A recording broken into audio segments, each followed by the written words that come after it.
सम्भाषणसन्देशसंस्कृतमासपत्रिकायां प्रकाशितानां बालकथानां ध्वनिप्रसारणम् इदं बालमोदिनी इति। नरकस्य राज्यपालत्वेन नियुक्तिः।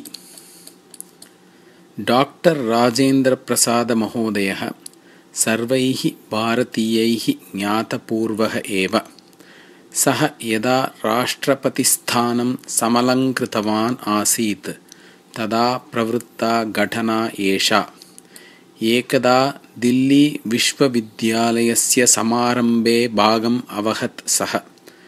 समारम्भस्तु बहु उत्तमतया जातः। भोजनस्य अनन्तरं कश्चन विरामसमयः आसीत् तस्य। एतत् ज्ञातवन्तः बहवः छात्राः राजेन्द्रप्रसादमहोदयं परितः युगपत् उपस्थिताः। ते तं प्रार्थितवन्तः, भवतः हस्ताक्षरोपेतः आशीर्वादः अपेक्ष्यते अस्माभिः इति।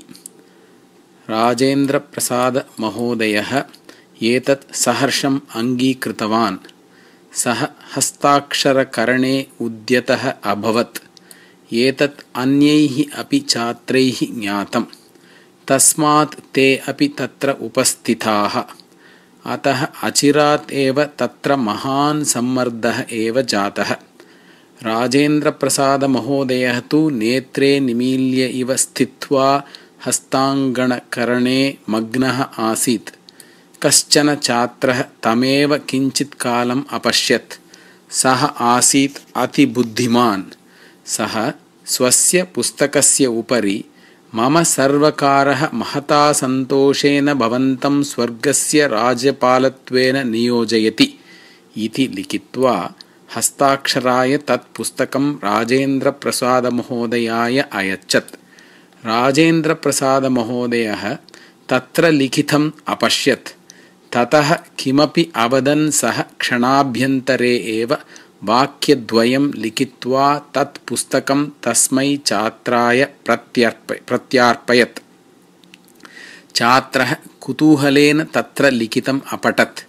तत्र लिखितम् आसीत्, मम सर्वकारः स्वर्गस्य राज्यपालत्वेन भवतः नियोजनं महता सन्तोषेण अनुमन्येत एव।